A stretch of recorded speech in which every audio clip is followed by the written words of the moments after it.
12 फरवरी 2019 का दिन।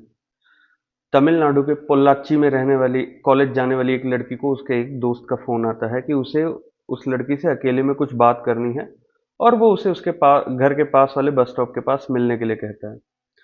जब वो वहां उससे मिलने जाती है तो वो लड़का अपनी कार में आया हुआ रहता है और उसमें एक और बंदा रहता है जो वो लड़का भी इस लड़की का परिचित होता है। फिर वो कहते हैं कि आओ कार में बैठो और हम रास्ते में चलते हुए बात करेंगे। वो बैठती है, रास्ते में दो अनजान लोग उन्हें और ज्वाइन करते हैं। वो लड़की से अनजान होते हैं बाकी दो लोग और पहले से मौजूद दो लोगों के साथी होते हैं। फिर चलती हुई गाड़ी में वो लड़के इस लड़की के साथ गलत काम करते हैं और साथ ही साथ इसकी सोने की चेन खींच लेते हैं और इसे साथ ही साथ धमकी भी देते हैं कि अगर तुमने इस बारे में किसी से भी कंप्लेन करने की कोशिश की तो तुम्हारा हश्र ठीक नहीं होगा। और ये लालच भी देते हैं कि अगर तुम चाहो तो अपनी मर्जी से हमारे साथ सेक्सुअल रिलेशन बना सकते हो और इसके एवज में तुम्हें पैसे मिलेंगे। जब वो लड़की बहुत ज्यादा चीखने चिल्लाने लगती है तो वो उसे बीच रास्ते पर फेंक के चले जाते हैं। लड़की डरी सहमी हुई घर जाकर किसी से इस बारे में जिक्र नहीं करती, लेकिन उन लड़कों ने उस गाड़ी में उस लड़की के साथ जो किया था उसका वीडियो रिकॉर्ड कर लेते हैं और उसके बेसिस पे उस लड़की को ब्लैकमेल करना शुरू करते हैं। तंग आकर वो लड़की अपने घर वालों से इस घटना का खुलासा करती है, जिसके बाद उस लड़की के भाई और दोस्त मिलकर इन चार लड़कों की पिटाई करते हैं और इनका मोबाइल छीन लेते हैं। जब इनका मोबाइल छीनते हैं और उसकी जांच करते हैं तो पता चलता है कि उसमें और लड़कियों के द्वारा के साथ किए गए यौन उत्पीड़न के वीडियोज हैं, जिसे फिर वो पोल्लाची पुलिस डिपार्टमेंट को सबमिट करते हैं। जब पोल्लाची पुलिस डिपार्टमेंट इस बारे में छानबीन शुरू करती है तो सबके पैरों तले जमीन खिसक जाती है, क्योंकि जितना उन लोगों ने सोचा था ये किस्सा उससे भी बहुत ज्यादा बड़ा था।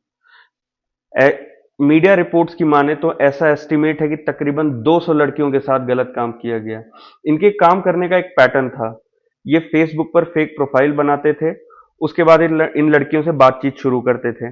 बातचीत शुरू करने के बाद उन्हें किसी सुनसान घर या होटल या इन्हीं जो आरोपी थे इनमें से एक बंदे का फार्म हाउस था, उस फार्म हाउस पे ले जाकर उनके साथ या तो बलात्कार करते थे या उनको सेक्स के लिए राजी करके फिर उनके साथ सेक्सुअल रिलेशन एस्टैब्लिश करते थे। उसके बाद ये काम करते हुए ये वो इस घटना का वीडियो भी बनाते थे इन सेक्सुअल रिलेशंस का, और बाद में यही वीडियोस दिखा करके वो उन लड़कियों को और उनका फिर और ज्यादा रेप करते थे, बार बार बुला के ब्लैकमेल करने के बेसिस पे बेसिकली। और यहां तक ही नहीं, वो साथ ही साथ इन लड़कियों को वहां के जो कुछ पॉलिटिकली कनेक्टेड लोग थे उनके सामने भी भेजते थे। और ऐसा नहीं कि ये लड़कियां केवल कॉलेज गोइंग थी, टीचर, डॉक्टर, हायर एजुकेशन में एनरोल्ड लड़कियां, इन सब वो सब इन सब में इन घटनाओं का शिकार थी। और ये घटना पहले पोल्लाची पुलिस डिपार्टमेंट देख रहा था। जब इस घटना का मोमेंटम बढ़ा तो ये केस फिर सीबीआई को ट्रांसफर कर दिया गया। और यहां इस घटना में केवल यहीं रायता नहीं फैला है। कोयम्बटूर के एसपी ने पब्लिकली प्रेस कॉन्फ्रेंस में एक विक्टिम की आइडेंटिटी रिवील कर दी थी। एसपी जो कि एक आईपीएस ऑफिसर हैं, इससे उनकी समझ का अंदाजा हम लगा सकते हैं।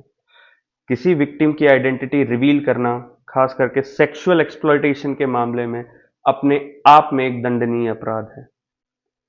इस अभी तक, और ये अगर 2019 का मामला है तो हम इसे आज क्यों डिस्कस कर रहे हैं? दरअसल मामला ये 2019 में हुआ, लेकिन इसका फैसला पिछले हफ्ते जाकर के आया है, जिसमें इस घटना से जुड़े हुए 9 लोगों को महिला कोर्ट के द्वारा आजीवन उम्र कैद की सजा बेसिकली मिली है। अब एक तरफ तो हम विमेन एम्पावरमेंट की इतनी बातें करते हैं और दूसरी तरफ हमारे ही देश में ऐसे दीमक बैठे हैं जो शहर को, हमारे समाज को अंदर से चाट जा रहे हैं। हम कहां पाकिस्तान, चाइना से लड़ाई करने या अमेरिका और चाइना की फाइनेंशियली बात करें तो उनके लेवल पे आने की बात कर रहे हैं, जब हमारे देश में ऐसे ऐसे लोग बैठे हैं जो कोई अगर समाज में आगे बढ़ता हो तो उसे पीछे खींचने का काम करते हैं, केवल अपने शारीरिक भूख के चलते या लालच के चलते। ऐसे लोग समाज के लिए कितना बड़ा खतरा है, इसका अंदाजा इसी बात से लगाया जाता है कि एक विक्टिम जिसने अपना नाम न रिवील करने की शर्त पर यह बात कही कि एक माइनर को इन्होंने फार्म हाउस पर लेके गए थे और उसके साथ गैंग रेप किया और उस गैंग रेप के दौरान उस लड़की की मौत हो गई, तो उसे उसी फार्म हाउस के पीछे दफना दिया।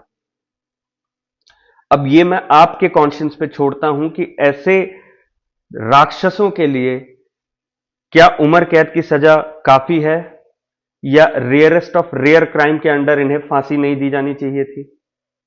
इसी के साथ अब मैं आपसे विदा लेता हूं। जय हिंद।